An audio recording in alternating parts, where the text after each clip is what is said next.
My father is a dick. When he got my mother pregnant, he wanted her to quit her job and just stay home to be a good little wife and mother. He is very well off due to a trust fund and he doesn't really need to work. My mother refused and divorced him. Because of a prenup she got very little and he moved back to Europe. His parents never knew about me and my mother had a good profession and I never really wanted for anything. My grandmother and grandfather, her mom and dad were awesome. And I got to spend my summers exploring the wilds of Western Canada with them. My father never paid the child support he should have. Like I said, it did really matter. My mom makes good money and she gave me a great life as a child. I'm getting married. I met the love of my life at university and we have been together for 8 years. He is a wonderful person and he really is my lobster. His family is from the same city as my father and they are a huge rambunctious bunch. Because of a lot of intermingled business and personal relationships, my parental grandparents found out about my impending wedding, and me, I suppose. They have been in contact and want to come to Canada to meet me and my fiancé, who I guess is a grandson of an acquaintance of theirs. Small world. When they found out that my father had basically abandoned me to fend for myself in this world, this is honestly how they see it. They were pissed, to say the least. It is very funny because we are decidedly upper middle class here. So long story short, they had their lawyer calculate the amount of child support my father should have paid with interest, and the cost of my post-secondary education. They then gave my this as a gift. What I didn't know was that it came out of my father's yearly draw on his trust fund. He is furious because it is obviously a sizable amount and it will very much affect his finances for at least the next 2 years. He may need to, get a job. He has been contacting me and telling me that his current wife and children will be negatively affected if I don't give him back this money. I don't really need it. And I guess I am entitled to it, and I am getting a trust fund now as well. But I really want to pay off any debt my mother may have and make sure that when she retires she can do whatever suits her fancy. I'm not giving it back. My half-siblings will not really be affected. They have trust funds set up already and their tuitions and fees and stuff are covered. My grandparents' family sets these up when a kid is born. One of the reasons my father is upset is because since he didn't bother to tell his parents about me, they did not set this up. They have since taken a good chunk of his trust fund and used it to set mine up. Realistically, the principal being separated 28 years ago would have left him in the exact same position. My mom was working on getting her PhD so she could help kids with a certain condition. That is what he wanted her to walk away from. My grandparents have sent me pictures of my family there. The coolest thing is that my grandfather looks like the granddad from The Parent Trap. My mom never remarried, but she has had a special friend since I was 5. He is amazing and taught me to swear in Colombian Spanish. I had lunch with my mom. Apparently she has no debt. Like at all. I guess she did literally write the book about the treatment for the kids she works with. She does okay for herself. I never really thought about it. We decided that what would be best is to set up a scholarship for people who want to go into her field of study. Since I am now a trustafarian, I can afford to do this. I am however going to book her and her friend a trip for after my wedding. And I am going to go pay off my car. My half-brother has posted about this. He has a slightly different viewpoint than myself. He is not in any way coming after myself or my mother. He is a young man who is disillusioned with his father. My husband, 35 years old, does not have a car. He sold his old one to help pay for his brother's wedding. I did not agree on this, but he had this car before we got together, so it's a shared property.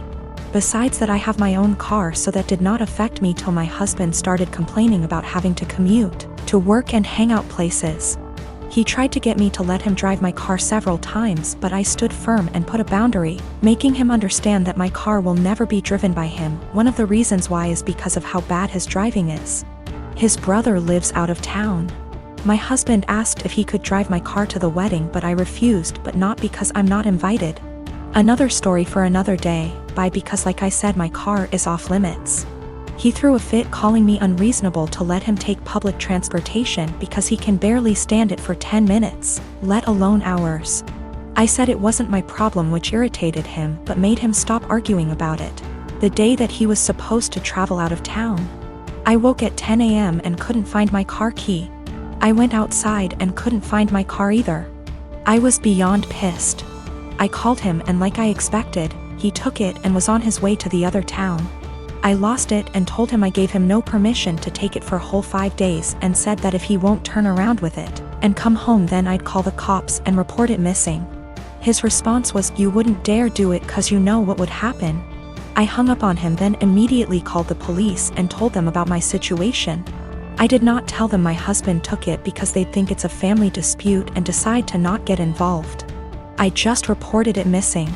2 hours later I got a call from my husband saying he was back in town and was being held at our local police station.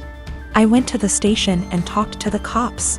My husband made a scene there swearing over and over that I gave him permission to take it and said I was acting out of jealousy and spite because he was going to attend a wedding that I was not invited to. I took my car and went home, but he had to stay a little longer. He came home in the evening and went on a rage fit about how I created an awful situation and almost caused him to miss his brother's wedding.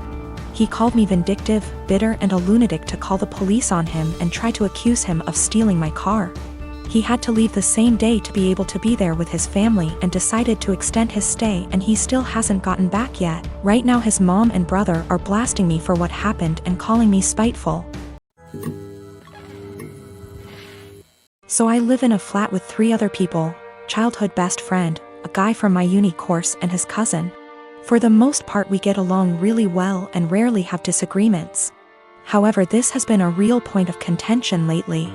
About 6 months ago I began a relationship with a guy I've known for a couple of years.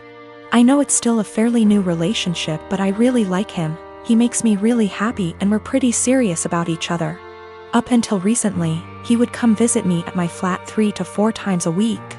This was mostly due to the fact that I have chronic fatigue and going on proper dates can be really challenging for me.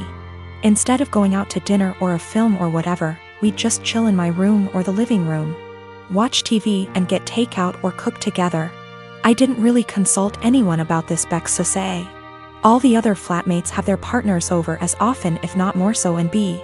He rarely spends the night and usually leaves before 10 p.m. because of his work schedule.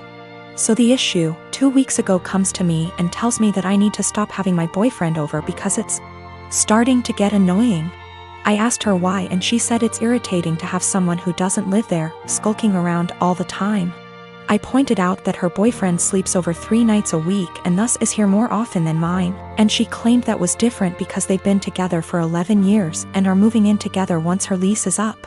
She said she's discussed it with the other flatmates and they've all agreed he needs to stop coming over or he has to chip into the rent, because it's getting ridiculous. Note, nobody else's partner chips in on the rent.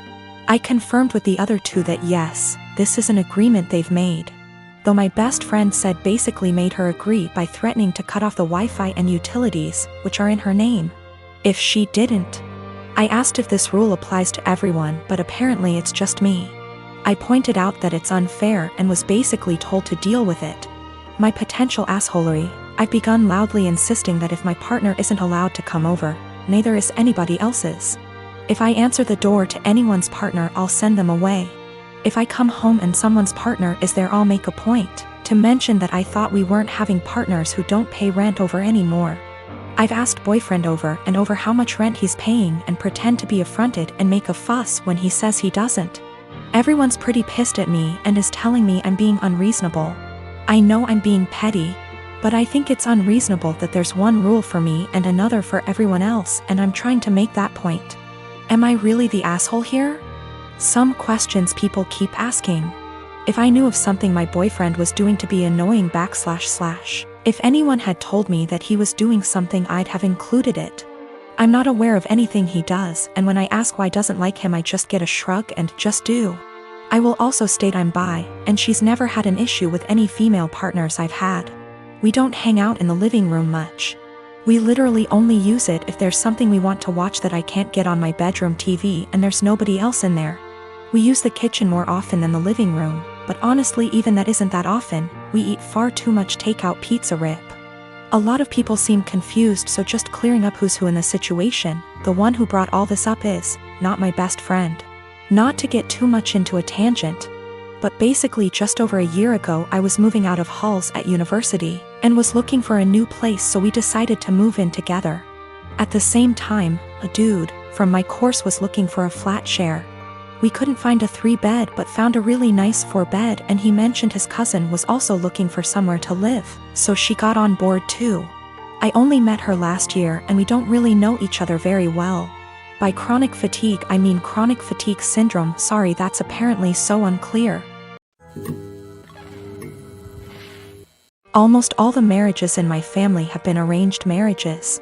My mom's marriage to my bio dad was an arranged marriage, but it ended up in a messy divorce and him completely abandoning us before I was even born.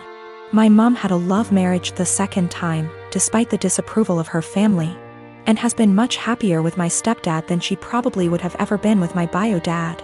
Because of this, my mom has always been very adamant that she would not try to force us, my siblings and I, into arranged marriages despite what the rest of our family thought. I've been with my fiancé for 3 years now. We got engaged 2 months ago. He's met my parents and siblings, but as far as the majority of my extended family were concerned, I was single until 2 months ago. Early last year, my fiancé dropped me off home after work one day and my uncle was there. My uncle is the oldest sibling my mom has, so he's seen as the head of the family. He thinks he has a say in what the rest of us do. It was obvious my uncle was pissed, and he ended up grilling my fiancé, and I assume he met his standards. A lot of arranged marriages are about what both families can gain from one another, so he told my mom to get us married quickly. He wanted to make it look like we had an arranged marriage before the rest of our family found out. My mom ignored him and told us to keep dating if it's what we wanted. Over the past year, he's mentioned me getting married to my mom every single time he's spoken to her. Apparently, my uncle assumed just because he'd given the order that we were going to get married soon. He told my cousin, his daughter, that I had agreed to an arranged marriage, and because I had and she was older, she should agree to the match he'd found her. My cousin never mentioned this to me, but she did agree to marry the man my uncle found for her. They got married late last year. They haven't had a good marriage and my cousin is very unhappy. Her husband is incredibly controlling and hardly ever lets her go anywhere without him or a member of his family. Last week, she was over at my house when my fiancé came over to drop some of the clothes I'd left at his place over. When I told my family about my engagement, they all assumed it was an arranged marriage, and I didn't bother clarifying because it really isn't anyone's business. You don't tend to do sleepovers if you're having an arranged marriage, so my cousin knew immediately it wasn't what she assumed. She started asking me questions about my relationship and I answered honestly. She got really angry at me and kept demanding to know why I didn't tell her about him. The thing is, I'm very close to this cousin, but I also know how our family is about dating, and I didn't want my male cousins trying to strong-arm my fiancé. They've jokingly threatened this before. She pretty much blamed me for her arranged marriage and said she only agreed because she thought I was going to have one too, and if I had told her I had a boyfriend, she would have had the courage to stand up to her family. She hasn't spoken to me since.